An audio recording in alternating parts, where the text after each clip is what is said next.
Awesome, great, glorious day it is. This is the day the Lord has made, and indeed we shall rejoice and be glad in it. Welcome to yet another exciting episode of the Umubanga podcast. Remember, we are here to inform, transform, and inspire. Yeah. Hopefully you've subscribed. Subscribe. We'll re-emphasize again, subscribe. So today, we have two special guests. Two, not just one today, two special guests. So our guests today are a lovely couple who have walked the journey of commitment to one another for over 8 years. They have seen success and sadness, pain and progress, wins and weaknesses, and continue to grow stronger each year. They are both active in event marketing, communications, and personal business. In the words of their closest friends, they are just that cool couple. Yeah. Yeah. There are two people whose voice may not be heard in the public eye, but their works are benefit to every eye, including yours too.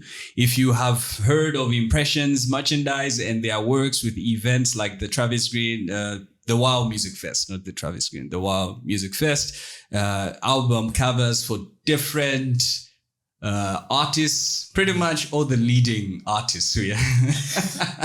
Yeah. I guess you have an idea of who we're talking to. So ladies and gentlemen, put your virtual hands together. I always forget that this thing has got claps. Oh. So put your virtual and physical hands together for the awesome Mr. and Mrs. Mwila. Welcome. Thank you for having us. That's quite an intro. Oh yeah. How does this feel? Look, I'm now in the habit of asking how this feels, because many times when you get to hear tributes or just hearing, well, do dead people hear themselves? So how does this feel, getting to be able to hear this being read? Want to go first? Yeah. Cool. I think for me, even just the fact that you've said it in that context, like thinking about how dead people don't get to hear their tributes, listening to that, I was like, wow, you're actually saying that about me and my husband. And, thinking of you saying that cool couple, I'm like, right now we just feel like mom and dad. Yeah. We don't really feel like a cool couple. Doesn't really feel that. But yeah, that's really awesome. It's a nice way to start the interview. Okay. For sure. So look, first question which I always ask is, who is Emmanuel? Who is Lunyanshi? But we'll flip it. Okay. So you get to answer who is Emmanuel. You get to answer who goes first. Ladies first. It's going to throw me. So who is Emmanuel? This is a very hard question to answer because I have a bias. So I'll only say nice things. Your truth. Yeah, my truth. I would describe Emmanuel as a people person. Mm-hmm. I think Emmanuel really loves people as like a general idea. So he's one of those people who you meet him once and you have a conversation, and before you know it, it's becoming a deep conversation and you've exchanged numbers and you're now friends. And he genuinely cares about people. He's one of those you get what you see kind of guys. So if he tells you it's a certain way, you can take him on his word that that's how it is. I would say he's a very kind, genuine people person. Yeah. Okay. Yeah. Is that true? I guess I can say it is true. It is true. Looking at the number of people that sort of like I interact with, I think, it is true. Mm-hmm. Now, to talk about who Lunyanshi is. Lunyanshi, kind person, loving as well. Very loyal, especially with the relationships that she creates. Mm-hmm. She's really invested in those relationships. So she genuinely cares for the people that she sort of like she relates with. And good mom, awesome mom. Let's say awesome mom, super mom. Yeah. Let me say that because most of the times I think she's doing a greater job than I am. No, we're just different. They want different things. Mostly they want food from me. Yeah. Very focused, goal-oriented person, especially when she's got a task at hand. She makes sure you have to make sure that you give her all the necessary information, all the right information for her to sort of like really move, and she'll do wonders. And that's the type of person that I found myself partnering with. Also, like great partner. Yeah. So when did you guys meet? Like, when did we meet? Where? That's kind of like a tough question and a good one, by the way. Yeah, but we met way back in Kitwe. 2019, I think. So you're a couple of people. No. 2009. I was 19. Not bad with dates after all. No, All right. I was thinking The about the fact that I was consolation is a 9. 19. So Yes. 2009. Yeah. Okay. Yeah. In terms of where we met, we're not exactly aligned on when we met, because I remember meeting him at church because he was friends with someone who I already knew. It's that sort of situation where I was in boarding school. Yeah. So I didn't really know anyone. And then when I came out of like boarding school, that was 2009 was my like gap year. So in that year, I started to meet a few people. And one of the people I had met, I actually even had a crush on this guy, was his friend. So I met him as a friend of the crush. Of the crush. I was like, scoring points, let me. Is this you finding out or? No, I know. Yeah. But he says we met somewhere different. So I don't know. One of us. This is how I recall this. Okay. We used to go for youth fellowship. So back in Kitwe, the church we used to go to, St. Margaret's. And then we used to have UCZ, yeah. So we used to have youth fellowship every Saturday. Yeah, every Saturday. Was it Saturday or Sunday? It was Sunday. Sunday in the afternoon. So so there was this one time we were supposed to go to one of the church elders' home. That's where we're going to have our fellowship. So it's going to be like a Bible study setting, sit on the grass, and we share the word. That's when like I actually saw like, the elder's daughter is back from school. It was like, at our house. And then, I think from then on, I think I started now seeing her everywhere. Like, this chick is everywhere now. She just came back from boarding school and she's all over the place. Yeah. Okay. Yeah.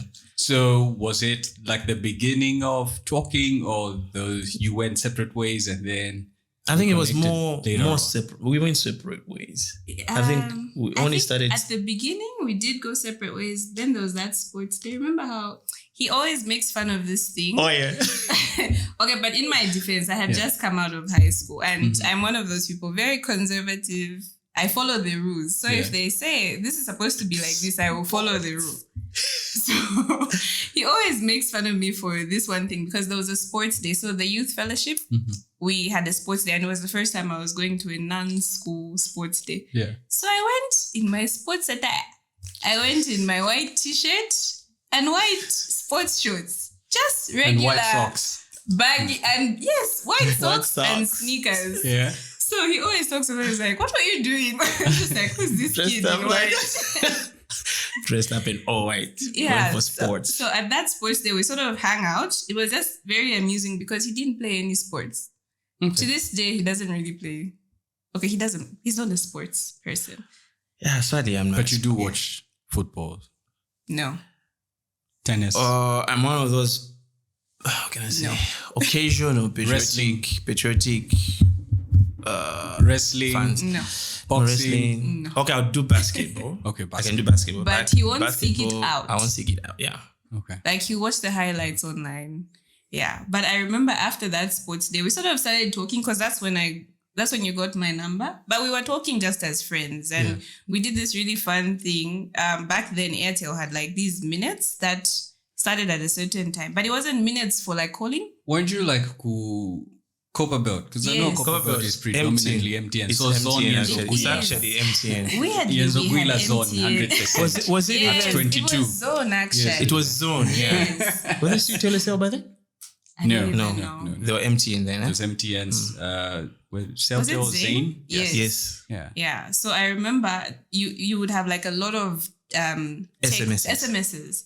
So we used to send messages like the whole day, literally the whole day and into the night, and we were literally texting each other in Bemba. Yeah, so been from We would literally text each other all day in Bemba. And we're just having conversations about random things. And that's how we sort of bonded. We sort of bonded. But then, interestingly enough, and this part of the story is also fuzzy because we have different versions of this story. This is why I say, this is when Emmanuel broke my heart. Because I didn't know Emmanuel had a girlfriend. I didn't know he was just being nice.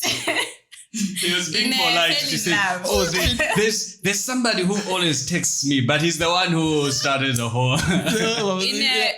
I jumped in, head over heels. I fell in love. I'm like, yeah, this is it. I found the guy. And he's like, oh, bruv, no, slow down. I have a girlfriend. Whoa. That's how it was just like, So you told him and then... Yeah, I asked him like, what are we doing? What are we doing? What are we? We are the world. We are the children. We are the children of God. Yeah. So that sort of it didn't end really well because of course I understand now in hindsight. With my young mind, I might have been seeing things different. Okay. Maybe. But sorry. But after that, we sort of lost touch for maybe 2 years. Yeah, maybe 2 years. 2 years. And he ran the course of his relationship. I was in a relationship with someone else. It could actually have been because we met again in 2012. No, 11. No, that's 3 years. If it's 2012. Okay, all right.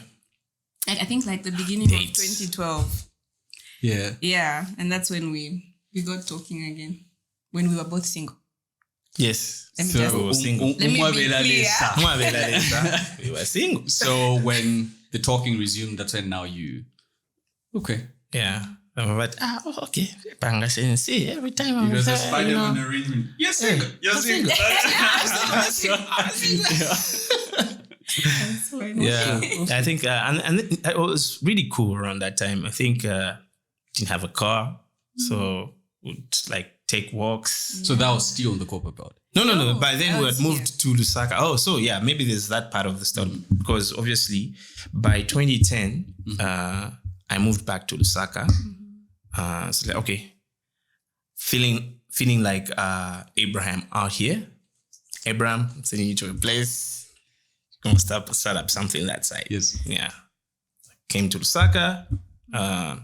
That's when I actually got my first job as a graphic designer. Okay. So around that time, she also now came to Lusaka in that year. And then she was at... I was at Unza. Yeah. Okay. And then we linked up. So was it like a linking up or still have a number and then you get in touch or you just randomly we actually bumped into each other? We bumped into each other? Yes, we bumped into each other. I think we bumped into each other at Manda Hill. Milky Lane. Yes. Milky Lane. You remember Milky Lane? That place was nice. Yeah. We bumped into each other there. And it was just like, oh, hi. And then we didn't talk again for a couple of months. Mm-hmm. And then at this point now I was single. And I remember you took me out for ice cream. Oh, yeah. And then I came to your house to get music. Yeah. It sort of started from there. It was just...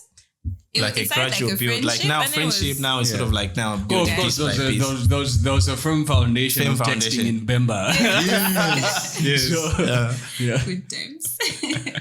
Yeah, it just sort of grew organically from there. Then one day he just told me, "You're my girlfriend." You're my girlfriend, right? What did you say? Did you say yes or no? Or was it like, okay. And it's like, yay! Well, the beautiful thing is that he told you, and like, what I don't know. You know, I've interacted with people who they're just like, they're married. They're just like, he never asked me, like, what? I was told, so at least I'm clear. It wasn't a question, it was just like a statement. Like, hey. Before you go around telling people like, I don't know what we are, he hasn't told me anything. Mm-hmm. It is. Yeah. Yeah, this is it. Okay. So you pretty much have different paths, and then later on, I think your creative minds matched. So who do I start with? I'll start with Okay, all right. So you moved to Lusaka as a graphic artist. Was it something which you started like from way back? Were you personal stories that I remember the first day I went into art class, like, oh, draw your hand. That's how I left. Just like, I'm back in accounting. Oh, wow, I love that. That is I love so, that. That's so I really love that. Yeah. I really love So that. that's But how then I you left. But anyways, Wow. years later, I found myself in the creative space. Like, You know, he's also an accountant, This is what I'm saying. I love that. oh, okay. So and he's never been in an art class. this is how the story started. I've always had a passion for art. Ever since I was little, I just had this interest in just drawing things because I remember even when you have like people who are elderly around, I think there was this one guy, I can't remember if he was my cousin or not, but then he used to draw very nice, like draw cars, like you draw a car, draw whatever things, right? And then I got interested in that because I wanted to draw just as good as he did. Okay. But then I kept on practicing. And then there was that one time during my primary days when I met a friend of mine, had an elder brother who also used to draw. But then this guy was so good to the part where he used to draw, like he would make up a comic of some sort, like just draw by hand. And the type of characters that he used to draw then, they looked kind of like the characters from Fat Albert. Okay. So I was so amazed by that to the point it was like, I have to get to know how to draw this. Yeah. So it has always been sort of like my interest. Yeah. So through my primary years, you find that then art was sort of like very general and very basic. So that's sort of like the only basic art class that I went to. Yeah. So flip a few pages later, then you go to, is it junior high school? Junior high, I didn't have art. I wasn't in art class, but I was very interested in that. Yeah. But then, you know how it is, I'm just a little kid. I can't go around and say, oh, do I get to switch and things like that. And then also, I think by then parents didn't actually quite get to sort of like see this gift, like, oh, this can be grown. But I think it was what it was then. Go to high school, I was doing commerce and bookkeeping, I think. Yeah. Very much interested in art class, but couldn't go to art class still. No opportunity until I finished high school. So, but it was still in me to the point where like, by the time I finished high school, by then computers were now coming into the picture. So my dad would come home with a laptop, and on the laptop, there'll be Microsoft Paint. Found Microsoft Paint, let me try start drawing stuff with Microsoft Paint. From where I'm coming from, I used to love a lot of music by Tupac, but then there was a music video called Do For Love, the cartoon characters. So I always used to try to mimic, to recreate that type of art onto the laptop using Microsoft Paint. So I create some things, some files, save. My mom would print them out for me from work, and that I would be happy. Years later, I bumped into somebody who was using Corel. No, not CorelDRAW. It was called PhotoDraw then. Okay. There was a program called PhotoDraw. There's PhotoDraw and then there was CorelDRAW. So this guy was called Big Deal Graphics now. Brian Kaumbe. He used to make album covers. So now, if you look at the progression there, in terms of like the stuff that were interesting to me, it's like, how is he managing to put all these pictures together, to cut them out nicely and then put them up? Because by then I think he used to be in a group called Fountain of Praise and he would make the album covers. So now it's sort of like, you know how it's sort of like now just leading me to a certain place. And I'll be very, very interested. It's like, okay, I need to find a program that can cut out an image. By then, the technology wasn't as sophisticated as it is now. Yeah.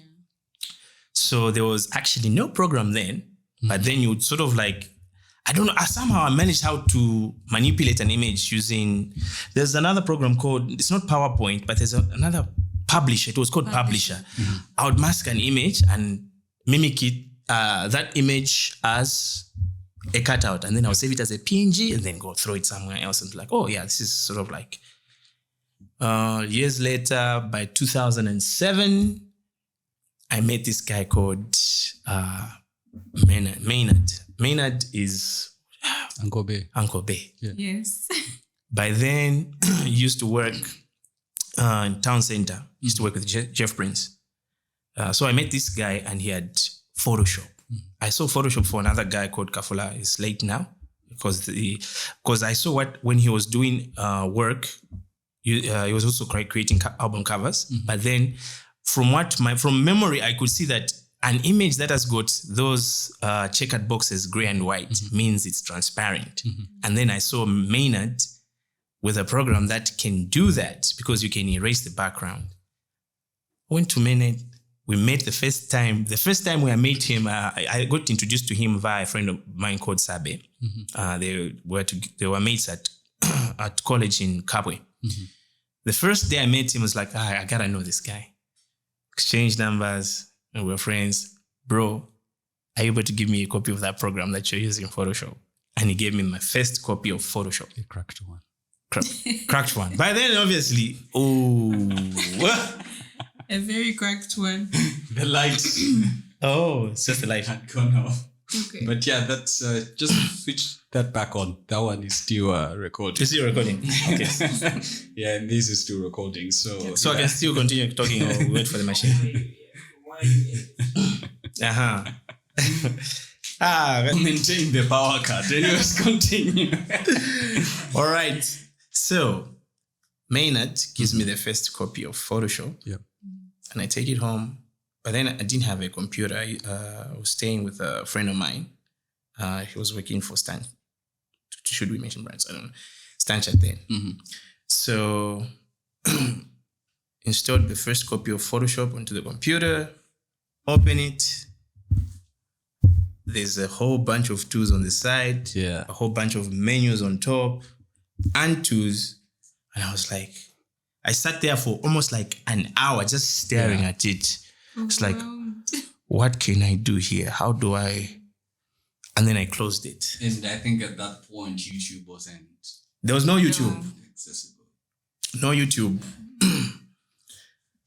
Another day, open it, stare at it, so overwhelmed. And I'm like, okay, I need to get to know how to sort of like use a tool at a time.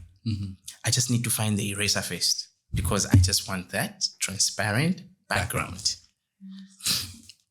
Found the eraser, the background eraser, tried it on one of the images, save it as a PNG because I saw that guy save it as a PNG. It works. Yeah. Oh, it works. But now, how do you cut out an image of like there's people in a photo? So now you're using an eraser tool. It's manual, Yes, and it's, and then now it's you have the to zoom gorilla in way. Right. Like Inch pixel by inch by inch by inch Yeah, until I finish. And things like, I got all the time in the world, I don't work. So do a bunch of images, save them as PNGs, and that was my journey. Before long, the internet was now sort of like now at least gaining more ground where like you could find more resource. Because at first, we sort of like just know one website. You just go to that one website and like, okay, it's nothing more that you can do on the internet. But now, when I went back to Brian Kaumbe, he taught me one thing. He told me to say, when you go to an internet cafe, by then we had internet cafes. Yeah. When you go to an internet cafe, go and look for tutorials. Then save them on a Microsoft Word document. Save them, put them on a floppy disk. Floppy disk. And then when you go home, you have more time to now just go through step by step. And that's what I started doing now. Go pay for 30 minutes. I open the web browser here. Open Microsoft Word. Like 2 kwacha. Yeah. That's a lot of time. A lot of it's time. also very little time. Yeah. So open the tutorials. By then, there was no video. So it was just like a whole bunch of text and screenshots. I even wonder how they used to put those screenshots. So just like copy everything paste in Microsoft Word document, find another tutorial how to make rust, a rusty, grainy metal texture, things like that. Yeah. Then go home and go through. Before long, I was now sort of like now getting to know how to use Photoshop. And then by then when I came back to Lusaka, I think that was like maybe around 2010. Because I studied as an accountant, because you mentioned being an accountant. Yeah. So I did 6 months at Zikas and I left. Oh, wow. So it's not in the books. So I remember when I just finished school, let me just talk about the school bit. When I just finished school, my dad asked me to say, okay, now that you're done, what are you going to do? Yeah. And, I knew a friend of mine who was already going to Evelyn Horn to do art. And I was like, why not? Because I'm always drawn to it. Let me go and do art. And my dad just says, nah. Son, find something else. Your friends are being doctors. Yeah. Your friends are being accountants. At least look for something that will at least take you somewhere. That can make some money. Yeah, I was like, okay, I'll do my research. Spoke to a few friends of mine, found a bunch of them say, oh, we're going to study accounts in Chingola. It's like, I guess this is it. And I told him, okay, I'm going to do accounts. Started doing accounts for, I think it was, maybe I did my first level to like the mid-level somewhere. Was that Zika or? It was the ACCA. Okay. Yeah. I think I did ACCA one because obviously when you started off like the technician part, I got the technician bit, and then you get exempted in the first phase, and then you go into the second phase. So by then, Dad was like, okay, there's a whole bunch of you here. So at least now here with the accounts, you are able to get a job. You can at least. So I needed to find a job as maybe an accounts clerk, and then from there maybe I can sort of like start building, like do the rest of the program and finish. So were you given like a specific outline on where to get the job? Sadly, no. Okay. So what happened is, first I stayed in Kitwe for a while looking for a job from there, and I couldn't find anything. It's almost like everyone was like, oh yeah, it's a full house. There's nobody moving. This is it.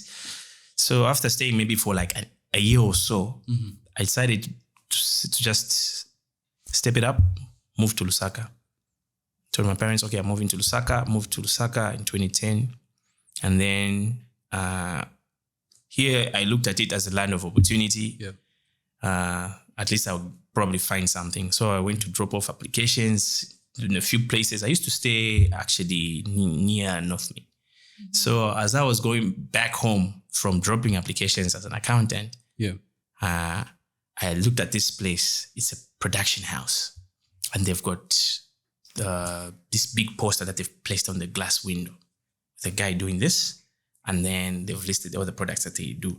And one of the things that stuck out to me was posters. Oh, okay. Pageantish graphic design wasn't like it wasn't even a thing. Like I didn't even look at it. Very entry level. Yeah, posters, calendars, and so posters. I'm like, that's me right there. That's the stuff I want to do. I want to do posters. Went home. By then I had done a bit of like just try and error jobs, like maybe do up a picture of like friends. He made my very first profile picture. Yeah. Friends, and then put it together, put it on a page, go and print it out, and then write an application, and I dropped it off at that place. A few days later, they called me, come through for an interview. I didn't know that there was a vacancy then, but the lead, somehow, from what I just saw, that was the leading. He closed all the doors for us. All the doors closed like nothing. Yeah. Until that very moment. So I went in for an interview. The guy tells me, okay, when you come in for the interview, bring all your working files. We want to see. Looked at it. Okay, did you make this? Okay, I can see that. All right, I'll give in my recommendation. Yeah, and there was like an executive director there. Then they go quiet. So after a week, I'm like, no, I'm going to call them. I called them. I just wanted to find out because I came through for an interview. So what's happening? Oh, yeah. We've got your application, your acceptance letter. Please come through and get it. Oh, wow. And that's how I went and got it. Yeah. And sort of like, that was like during the week, and they telling me like on a Monday you start. I was like, oh yeah, oh good. And I started. And from then on, that's sort of like progress. Okay. Interesting. Your journey? My journey is really attached to his journey. Okay. Because I remember the very first time you asked me to do something for you. It was a church thing. I think they wanted to, I think they were creating a system for the Sunday school kids. Yeah. And they wanted like pictures cut out. And he said, okay, because I was at UNZA then. This is when we had reconnected. And he asked me to help him because it was a lot of kids. You can imagine like the whole Sunday school, they want to do, I don't know if it was IDs or they were putting them in a system.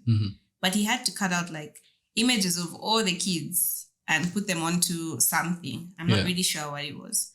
So he said, okay, I won't manage to do this on my own. So can you help me? I was like, I don't know how to do that. But I had a laptop. So he's like, okay, I'll show you and then I'll give you the pictures. Yeah. So that's how I started. Pen to cutting.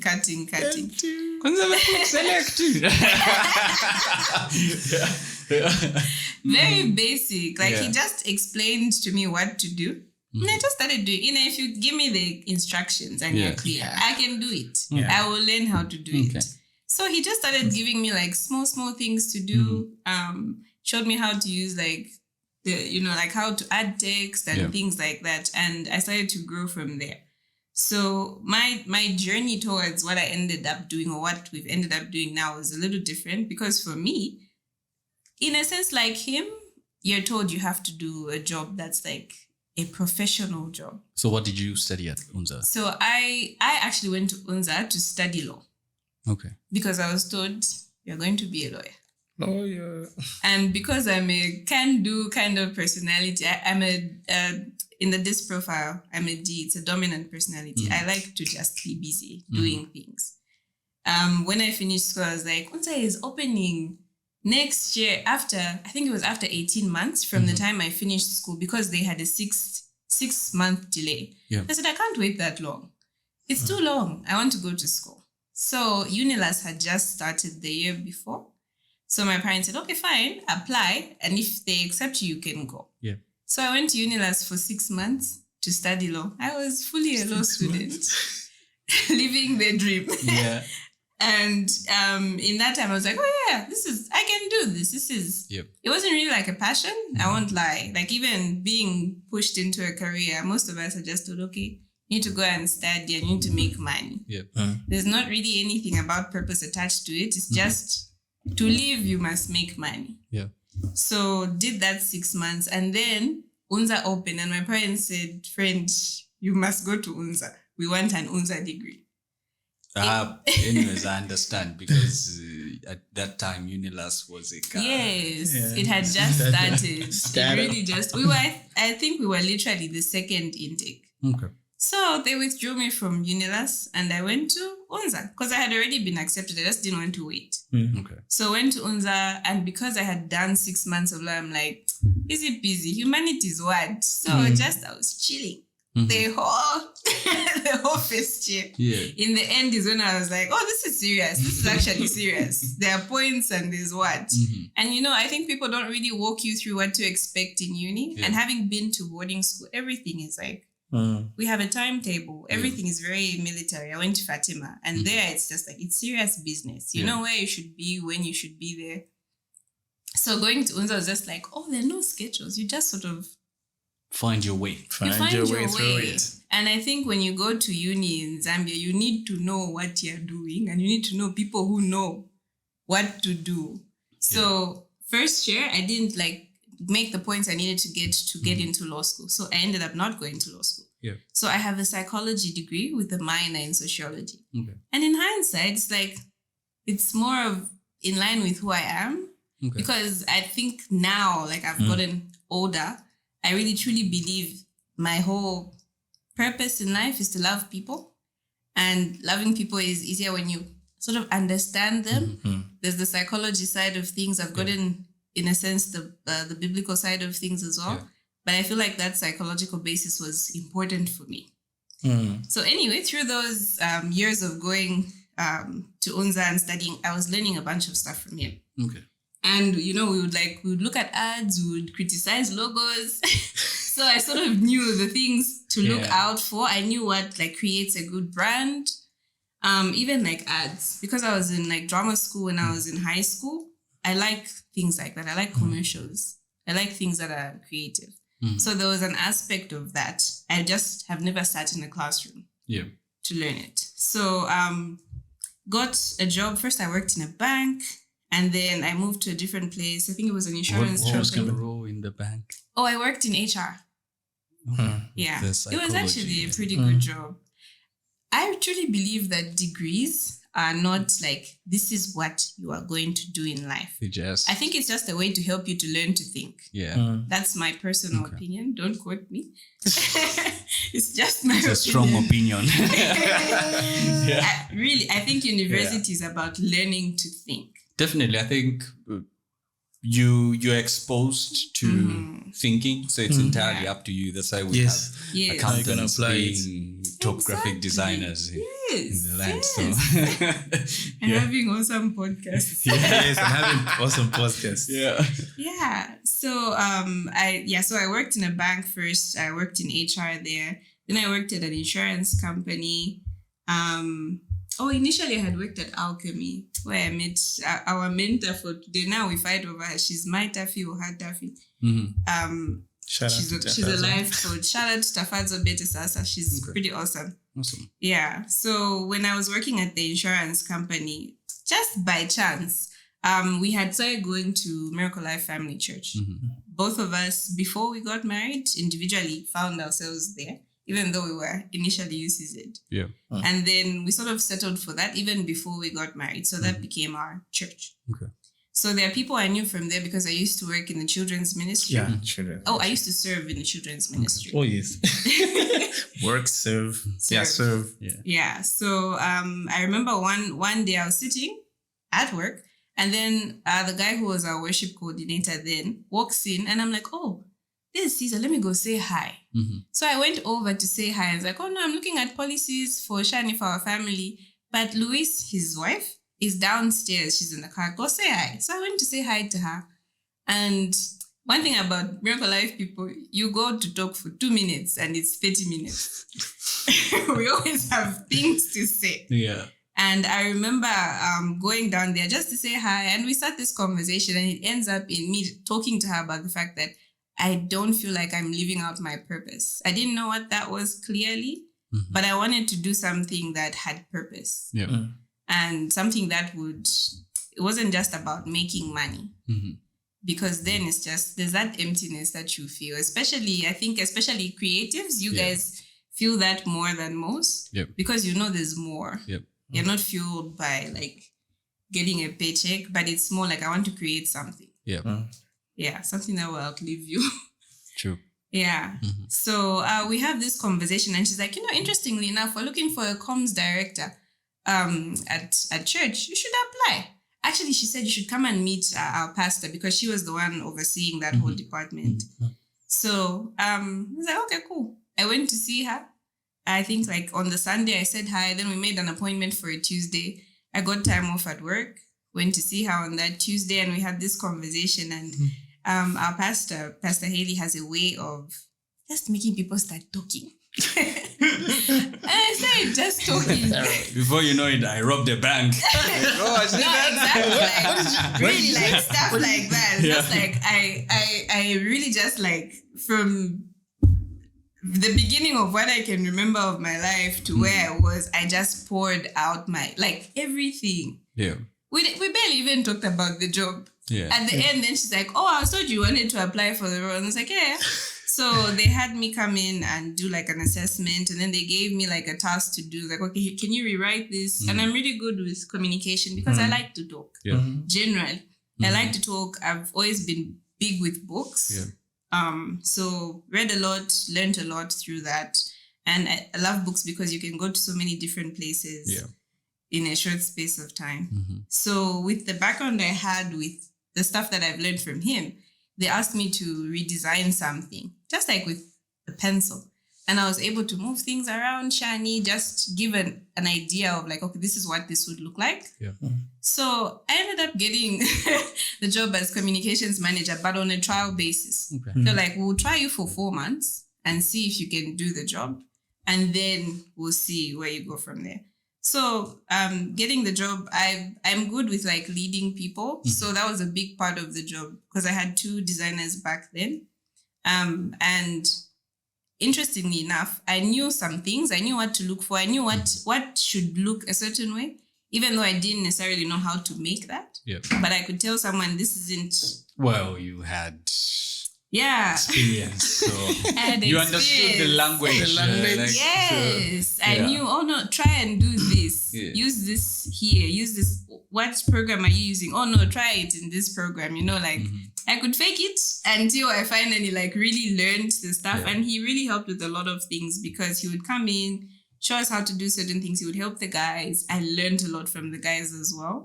Before I knew it, I was editing videos. I remember when Rumbani, our video guy, had to have like eye surgery. He was out for, I think, 3 months, 2-3 months. And we tried to hire someone short term just to fill in the time. They came, they did a little bit of work. It wasn't really like what we were looking for. I ended up having to now you have to do the videos. Taking out green screen, shiny, all that kind of stuff. I had to learn how to do these videos.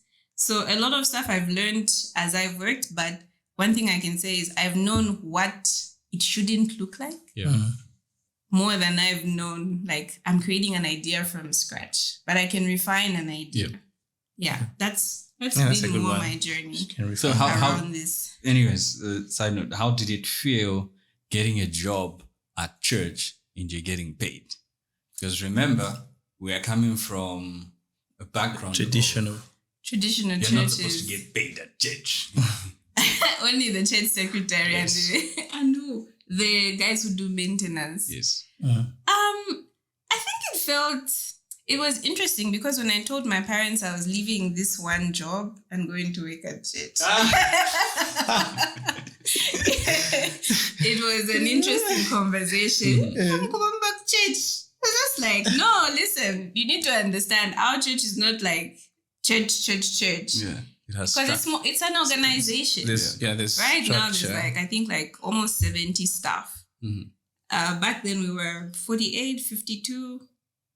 But there's it's a full-fledged organization. Yeah. So just helping them understand that, it was very difficult. And for months until I, started sending my contribution, it was like, yeah, you work at the church. And when people ask you, so you work at the church? I'm like, yes, I work at the church. What do you do? Yeah. Do you just pray the whole day? I know, right? Yeah, but from my end, because I had been exposed to the people who were working at church, I already understood this is a full-time job. And you won't believe it's so much busier than other jobs. Yeah. It's a lot going on all the time because it's literally people's lives every single day, regardless of what you're doing, in whatever department you're in. For me, being comms, it was connecting into everything department. Else, yeah. Whether maintenance needed a sign, it comes through comms. If different departments are doing events, it comes through comms. Yeah. If there's Sunday stuff, it comes through comms. Everything was connecting to comms.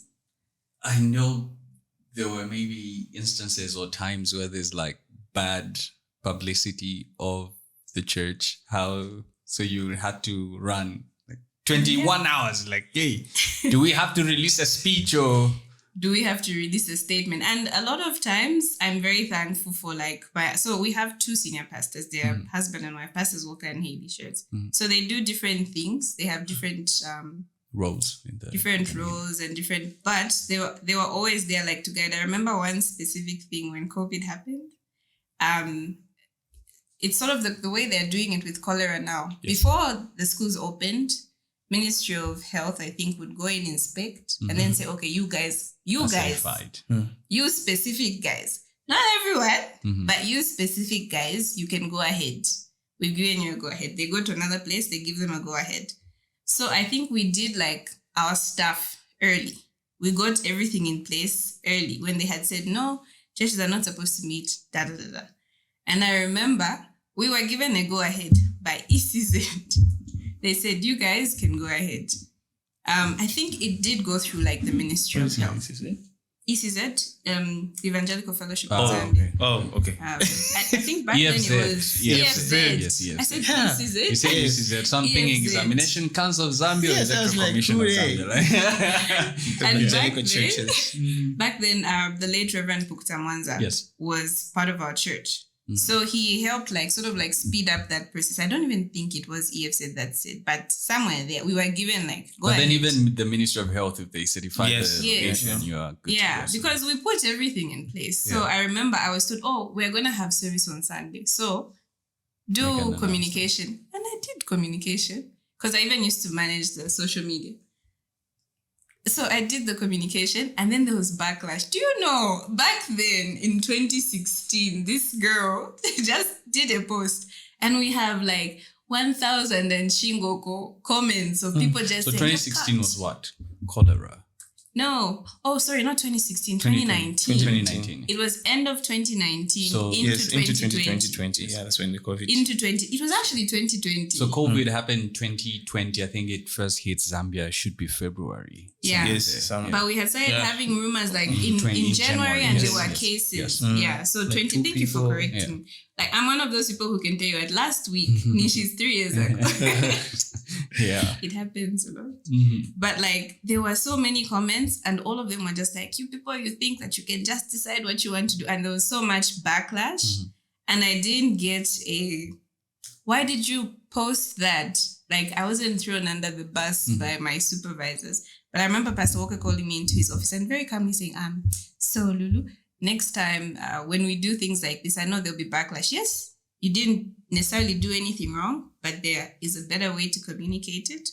And he helped me know that always when you're, like communicating things, especially in a public forum, you must be very careful with your wording.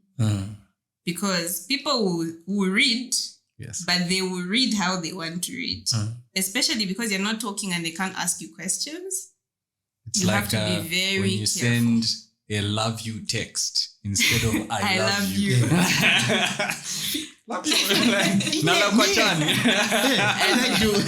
And you get a K as a reply. Yeah.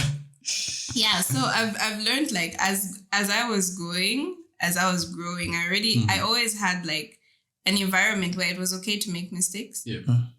And it was so much encouraged to ask for help. Yeah. Yeah, because yes, they're not communications people, but they have a wealth of knowledge. Yeah. They've learned a lot of things in their lives. And yeah, it was always like, okay, here's how we can handle this. I'm not throwing you under the bus. We're doing it together. Yeah. And it was easy for me to do that for the people who reported to me because I had learned that already. Like even when they make mistakes, it's like, okay, I am going to say we have made a mistake. I will fix it, and then we'll go and fix it together. Yeah. Awesome. Leadership, yeah? So Yeah. taught leadership. Big.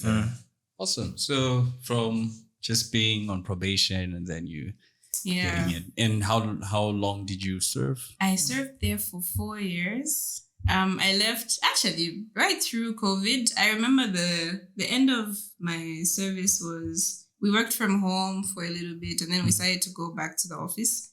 My last day was, I think, the 4th of July. 2020. 2020. Yeah. 4th of July, 2020. Yeah. Okay. You did like American independence. 4th of July. Like my independence. Awesome. Yeah. Okay. Awesome stuff. So Emmanuel, look, you moved to Lusaka. You didn't get a job in Kitwe as an accountant. As an accountant. You get here. You're now working as a graphic designer. Walk us through that journey with your parents. Did you call and say, "Hey, Tata, like, I think I'm trying my bemba because they I can tell. yeah." Okay. Yeah, when I got here and I got this job, I think it was more of like, even the way things happened. I think this is why God is good all the time. Yeah. Because when I initially moved to Lusaka, I was going to be staying with a friend of mine. And what I needed to do is just first raise rent that's worth for 3 months. Yeah. So we are sharing costs. So the money that I raised whilst I was still at my parents was like for the first 3 months, right? Sharing. Yep. So now I'm in Lusaka. I've been going around dropping off applications and nothing is popping up. The 3 months is about to elapse. This is the last month. And then this is sort of like, now I'm just saying, God, if you don't do anything, this is the last strand that I'm holding on to. If nothing happens, I have to go back to my parents. If you won't touch me, I'll touch you, God. Yes. Yeah. So God, please do something. And just at that very last, like my last thread, God shows up, and I find this graphic design job. Yeah. So it's sort of like, for me, it was more of like, phew, what a relief. Yep. What a relief, because God has surely come through. And I'm still going to say this, because the moment that I left my parents' home, I actually did feel like God was telling me like Abraham, like, leave your parents' joint. I'm taking you elsewhere where you start. Yeah. Now, this is where it's going. Yeah. And me actually even getting that graphic design job was sort of like so much of a confirmation now to say like, God is really working with me. Yeah. And I'm telling my parents, say, okay, I found a job, but it's not in accounts. And it's like, okay, I'm sure it's in Osaka, whatever it is, because it's still a very new thing to me. You didn't it's still just come to watch Findeco. Yes, it's still a very new thing to them as well. So as long as it's working, so, and time is going. And, there will be times when I would go back home and they'll be like, what do you do again? It's like, yeah, I do this thing. It's called graphic design. Oh, serious? You can actually do that. Fun fact. Sorry to cut you. Fun fact. When we were getting married, and so my dad knew him already, because not as my boyfriend, but as this guy from church. He sang in the choir. He knew him. They even used to greet each other. Yes. Okay. He was in the whole choir. There's a CD. Yeah. It shouldn't be. Fine. They even used to, like, oh, the youth, hi Uncle Mwila, that sort of thing. They were cool. But when he came and said, oh, we're bringing plates, I remember they had mentioned, he had asked, so what does he do? And my sister told him, oh, he's a graphics no, not my sister. The people he came with said he's a graphics designer. Okay, cool. And they left. So after they left, he called my older sister Diana on the side, and he's like, so what is this same graphic design? And he was not convinced. Like, he was just like, design. Could have just said he's an accountant. He could have would have been found out real quick. Designer. What do these guys do? I have somebody in this room who is facing a similar situation. For real. There's hope, my brother. There's hope. There's hope for you. There's hope for you. The Lord will come through. So it's a very big industry. It's a very big industry. You were talking about the fact that they didn't even understand what they didn't understand. They couldn't understand what it was. But I think, as also on my side, this is just a production house that I've just joined. Yeah. So it's just more of, okay, you design a poster or a banner here and there or a pop-up. But most of the times, clients would walk in because they're coming to print. Yeah. So they will have their already made artwork from elsewhere. And then all you have to do is just check, is it according to size? Yeah. Check the size. Okay, this is fine. Send to production. Production prints. It goes out. So that's sort of like mostly the things that I was finding. Only to sort of like realize, say, wait a minute. This is actually an industry? Like, there's a whole bunch of people that are making, like, I thought everything is just done here where I am. There are people out there that they're just dedicated to creating ads. Yeah. And I'm like, oh, so they can create newspaper ads. Because I know the guy that I was working with who was then like more senior, because he had worked for years for the place. Yeah. he used to make newspaper ads. So I thought maybe everything sort of like works like that. But then there's like a whole establishments that are sort of like dedicated to that. And before long, I see this newspaper advert, and there's an advertising agency that's looking for a graphics designer. 2 years experience. I'm 1 year into this thing. And I'm like, I'm going to apply. Yeah. I don't have the other 1 year experience, but I'm going to do it. Let me just send in my application, send in my portfolio of the things that I've worked on, and I let it be. For long, they called me for interviews. I went in for interviews, and they gave me this task. Okay, we're going to give you a task, create a fictitious company. So for this fictitious company, you're going to create a logo, a business card, and a billboard. I've always wanted to do those. And I went home, created this fictitious company name, submitted. A week elapsed. Or is it 2 weeks or so? Nothing from them. It's like, they haven't called me. I'm going to call them. Again. Guys, I came through for interviews the last couple of weeks. I didn't get to hear from you. Yeah. You should pass through. We need to give you an acceptance letter. You actually... So if you didn't call... Does that mean they wouldn't have called? I don't know. But... Yeah. And I went in, and that's how I moved. And to my surprise, even what they were offering... I wasn't really expecting it, because I was really grateful with what I was getting from where I was working. Because I never expected that I'd be getting paid for this. So usually when I'm creating things, I do it for people for free, friends and things like that. But then they're paying me, and then all of a sudden I go to this other place and it's double the amount. I was like, wow. And they were looking for 2 years experience. I didn't even have the 2 years experience. Okay, let me sort of like dive into this and see. And sort of like it's a whole big establishment where you find that with creativity, you're not just limited to somebody coming to say, I want you to make a banner, put a person smiling or whatever you make it, but then just make it fun. You know what I mean? But then they'll be like, okay, we're going to give you a brief. And then I'm now being introduced to certain terms. Like, what is a brief?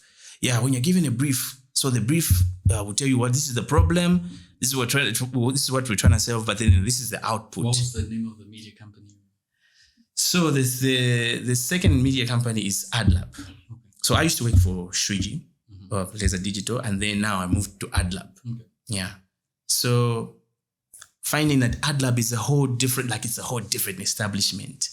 Like, so there's a whole bunch of people just like me, and the thing is, you are walking in there and then thinking, like, I'm actually even a bit intimidated. Like, I wasn't really expecting to be here anyways.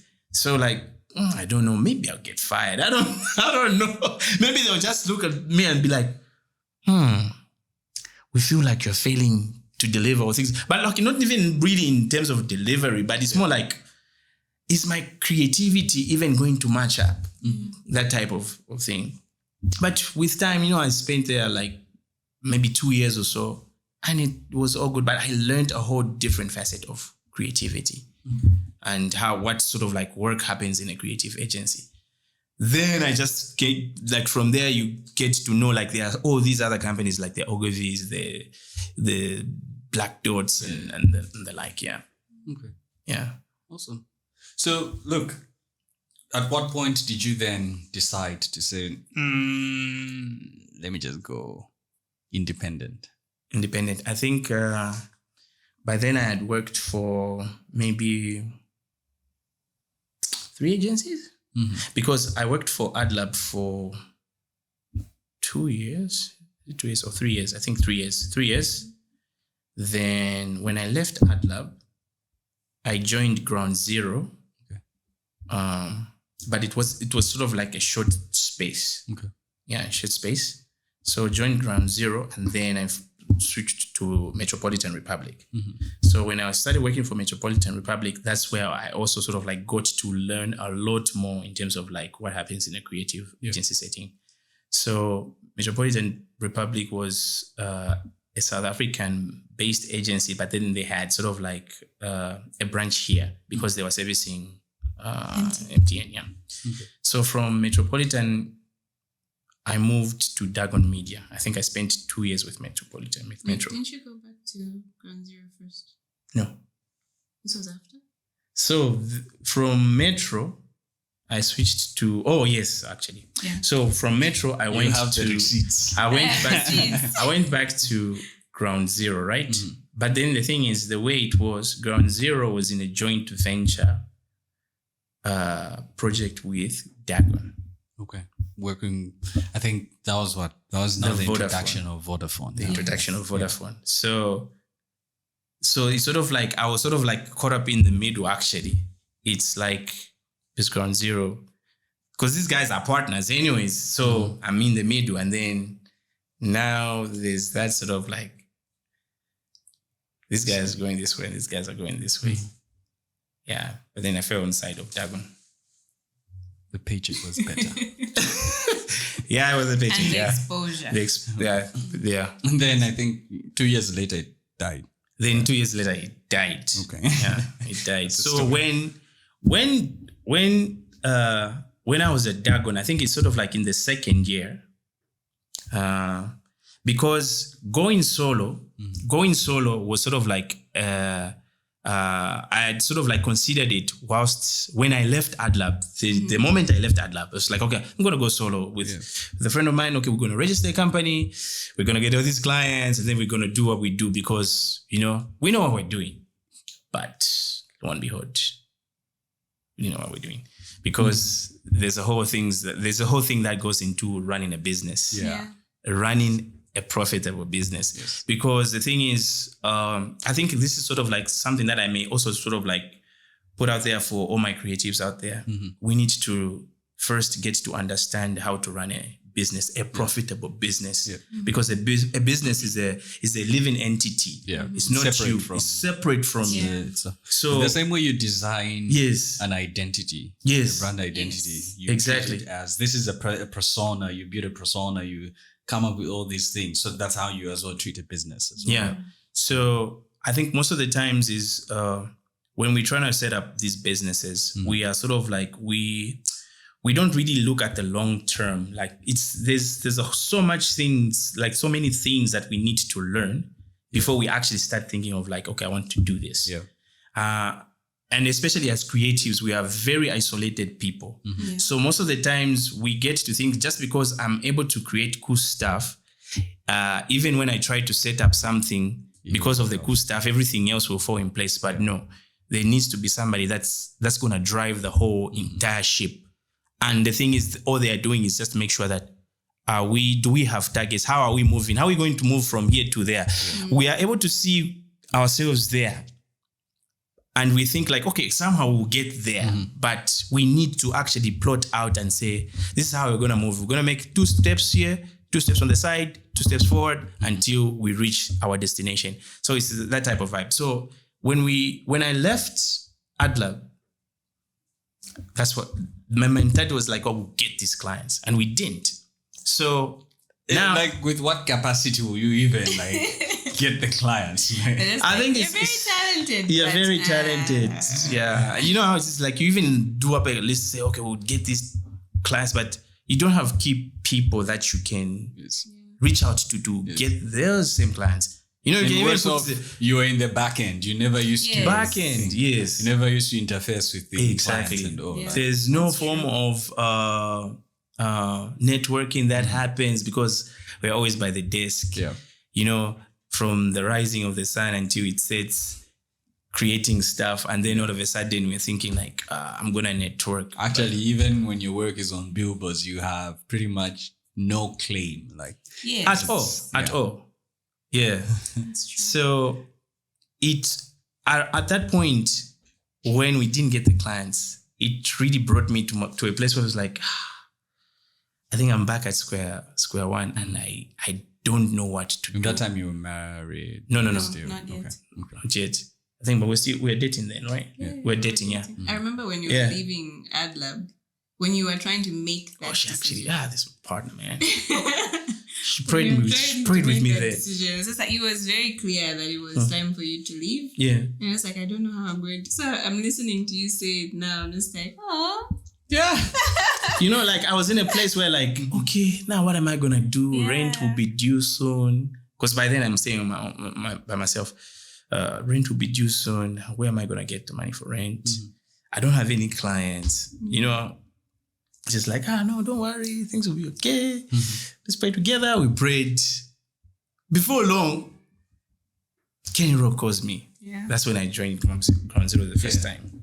Oh, I need to be a graphics designer. I was like, oh, please, I am free. And then the second time when I'm sort of like now going on my own. So this is sort of like in the second year of me working at Dagon. Yeah. I was like, I need to find myself. I just gave myself a target. I need to find myself either a client or some clients. So, and as much as I'm doing my work, I do private work as well, obviously. So I need to find private work clients that will at least pay me as much as I am getting from my job. And that was the target until sort of like I kind of got that one client when I was halfway into when Dagon is dying. So by the time Dagon is going down, say it's no more, I was ready to transition. It's like, okay, now I'll just continue with this one client. At least they are giving me, nothing will be sort of like, it won't really reflect in terms of like home, paying for rent, making sure that my wife's got food and clothes. That's working then, right? Yes, she was working as well. Yeah. But then it's sort of like still that sort of like that cushion. And it was an easy transition then because I planned for it.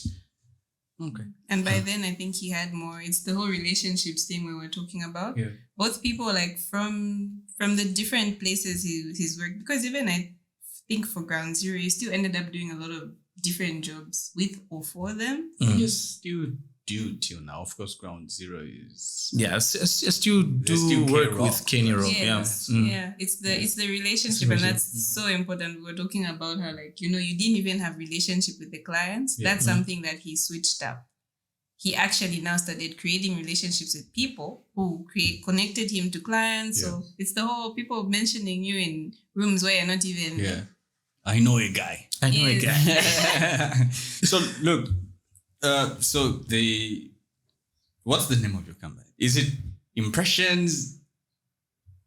Okay, so the name of the company is called Impressions. Okay. But with the E. So let me tell you the story about Impressions. So remember when I first went to AdLab, Yes. and they gave me a task to create a fictitious company.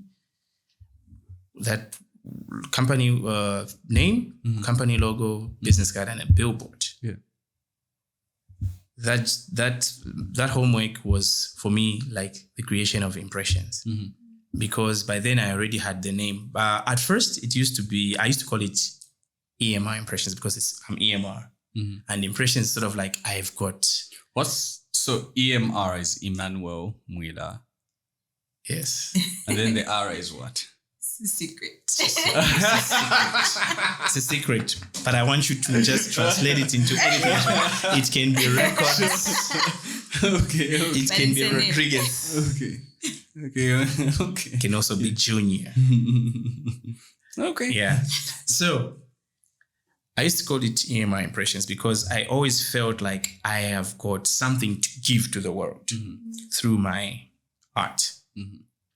So now I met this one man who I used to do stuff for, and he told me, it's like, but the name is a bit mouthful, and why don't you just call it Impressions with E? Oh, yeah, that works, and it's cool. Who's the person? His name is Elijah Mhango. Okay. Yeah. Needs his credit. Yes, for sure. For sure. This is credit. Yeah. So when the company goes public, I'm gonna give him some place. Some shares. Yeah. Yeah. So, and by the time I'm going to AdLab, that was my project. So when I went home that day, when coming from AdLab, I opened CorelDRAW, and I'm like, okay, this logo, I feel like I need to create the E freehand. So got a mouse and I did some points, stretched it, and that's the E that I created.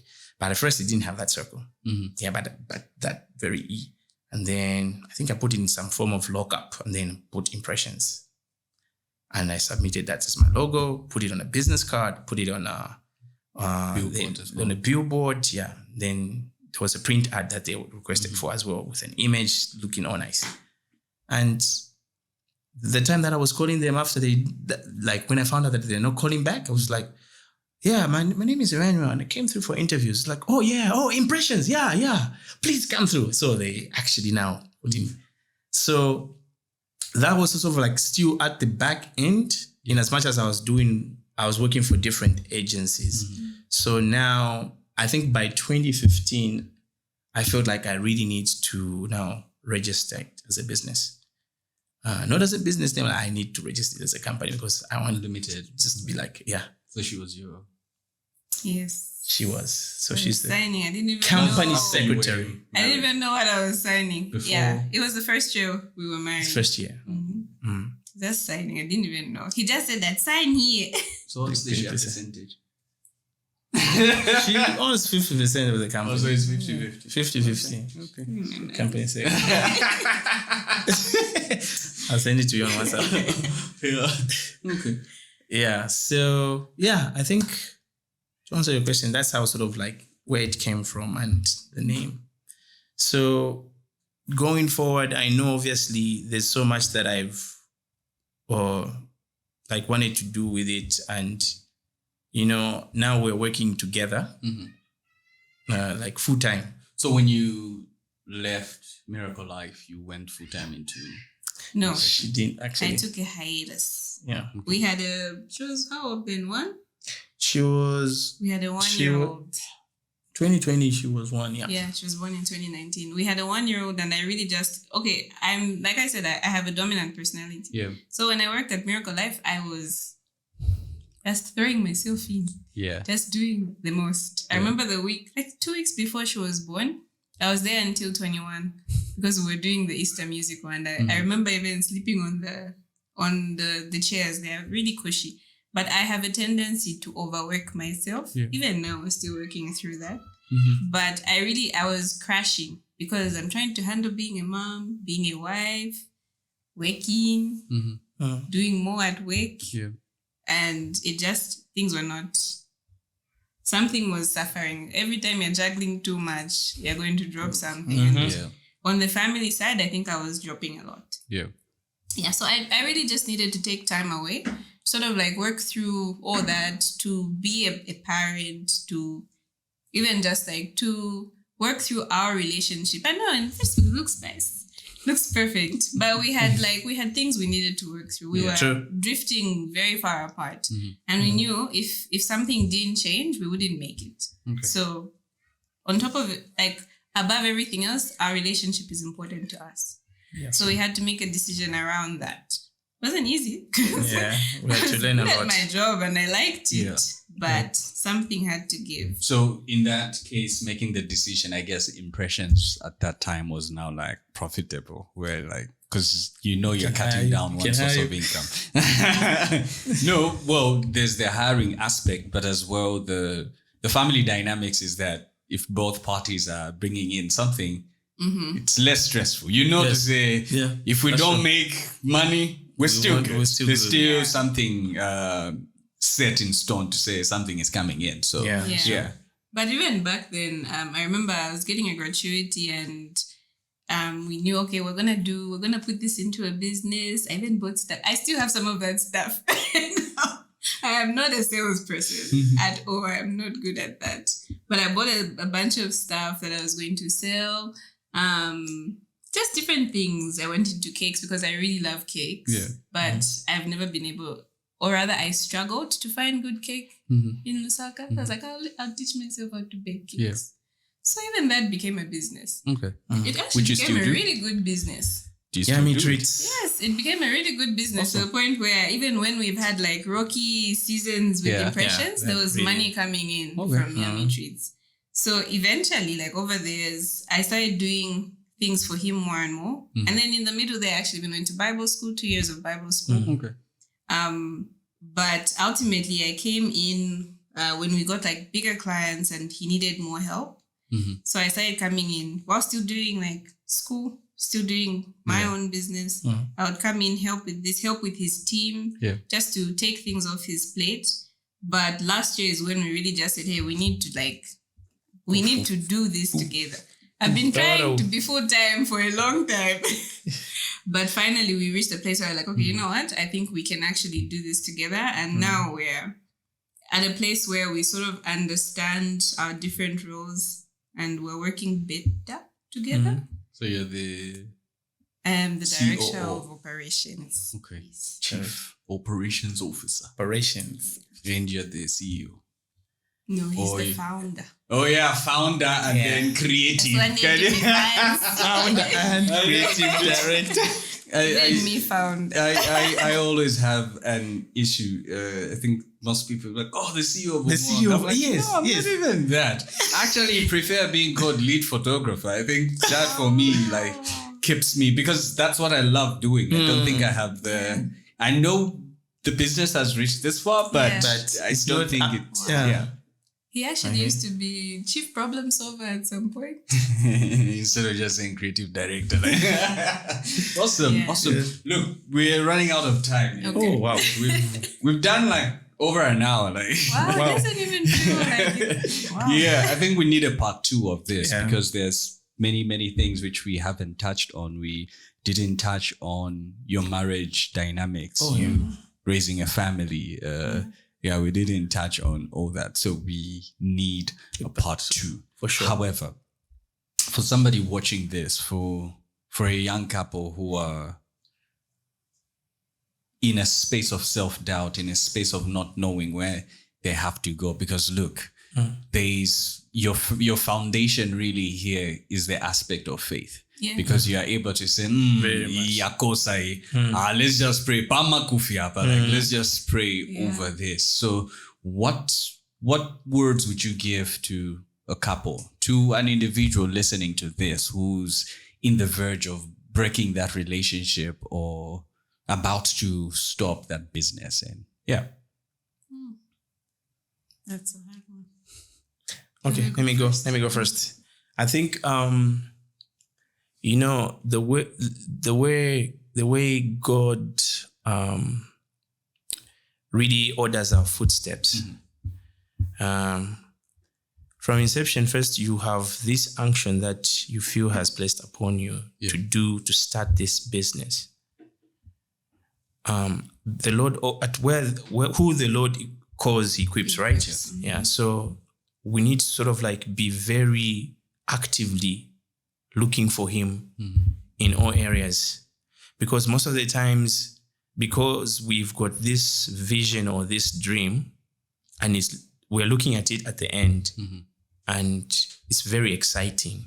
We always tend to sort of like try to not really consider the in between. In as much as it's good to see the end, because you're beginning with the end, you have to sort of like be active. Be active in making sure that you've sort of like plotted what you're going to do in the middle here. Because the Bible says, man makes the plans, but the Lord establishes them. So you have to sort of like plan it out and send it to God. Say, God, this is what I think I should do. What are you saying? How are you going to lead me? Please give me the wisdom. Give me the creativity that I need to achieve this. Give me the grace so that I know obviously it's not going to be an easy road. But if your hand is upon me, I'll be able to come out to the other side. And that's how you should work. This is why we have all these people in our lives. Make sure that you've got people that you can go to that can sort of like really, when you're feeling like there's no gas in the tank, they'll really pump you up. They'll fan you, and you'll be able to run through. I've had instances where like, I would feel like, but these things are hard. I don't even know what's gonna happen. Yeah. And then all of a sudden, someone randomly says that you're doing the most. It's like, what?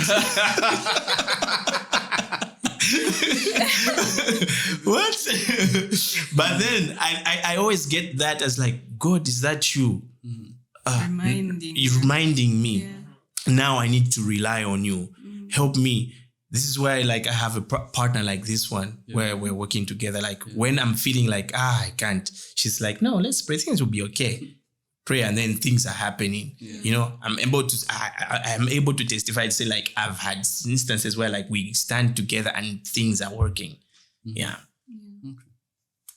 Just to sort of build on what he's saying, something that we had to learn the hard way even is dependence. You said either for a couple that's, do you mean like people who are married and running a business? One of the things that one of our mentors actually said to us is we had a meeting with her, and the first thing she said, first, I want to just commend you and assure you, you're doing the right thing in running a business. Because sometimes it looks like, like a full-time job is stable. Yeah. But when you're running a business, that's your creation, and it's like a reflection of our creator, because he's creative, right? He wants us to actually create something for posterity. And one thing that we've learned is about dependence. So for whether it's a couple or it's an individual, know that you're doing the right thing. If this is what you feel deeply that you're created to be an entrepreneur, to be in whatever sphere, just know you're doing the right thing. It's not easy, but the big thing that we've learned is dependence. Yeah. And recently we even learned about getting out of the way. Because in the times when you feel like, I can't do this, that's the best time, because it says like, when we are weak, he is strong. Because we move out of the way and actually allow him to do what he's supposed to do. Because this whole time he had a plan. Yes. But you were in the way. Yeah.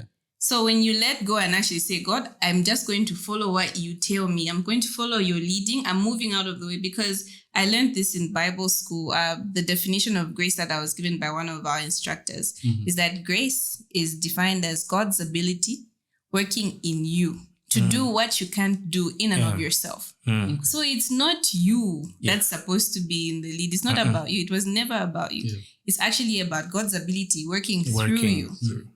So when you step out of the way and actually say, you know what, I'm surrendering, do your thing, that's when God moves, because we've given him way. So it's that for you to learn dependence on that. It's not because you're intelligent or because you have connections or because you have, it's not that. It's because God's ability is working through you. So lean into that, depend on him. That's why we always pray and, submit our plans to the Lord, because we know it's not us. God working through It's really not us. Yeah. It's just God working through us. Because sometimes we'll create something and I'm like, the literal moments of like, Holy Spirit, show me what to do.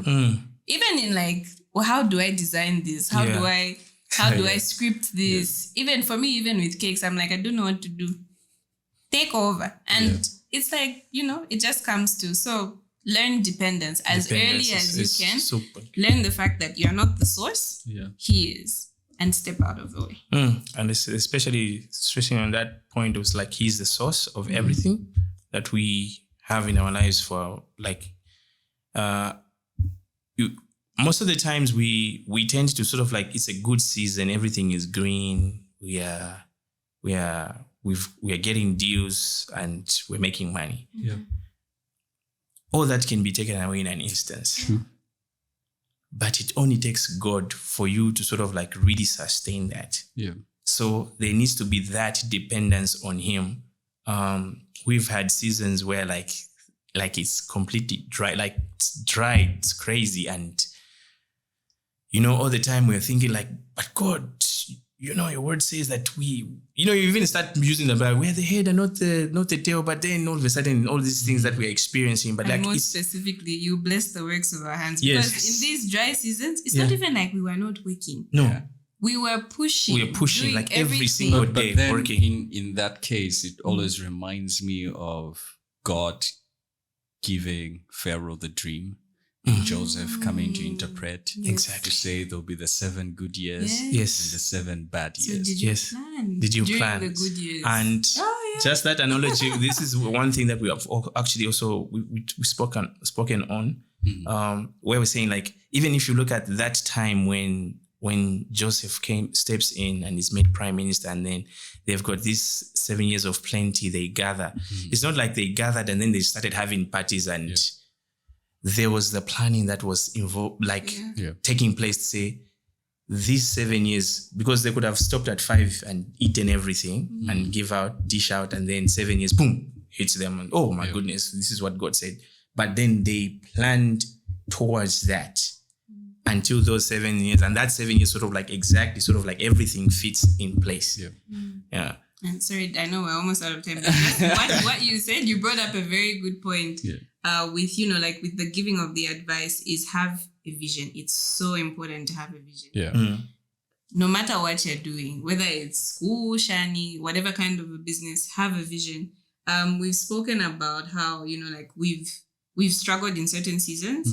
Even in the analogy of Joseph, he saw what could be. It's either there was going to be a drought and the people in Egypt they would die. Oh, there was going to be a drought. The drought was coming either way. So either they would die, people would move, Egypt would become a shell of itself, because I'd like to believe it was an affluent region. But he saw what could be good in the good and what could be in the negative. So it's so good to look past the 7 years and say, hey, this is our vision. These are the steps. We're going to put in people. We're going to build barns to store all the stuff. But you have to have vision so that you're not just thinking about bread for today. Because you just super eat important today. You can't have vision for bread for tomorrow. And even your big dreams if you don't sort out today. Awesome. Awesome. Ladies and gentlemen, it's been an amazing conversation. And trust me, we're bringing them back for part 2 because we need to dive deep into this knowledge and the vast wisdom they have. So from me, Dennis Umubanga Kabwe, it's bye-bye.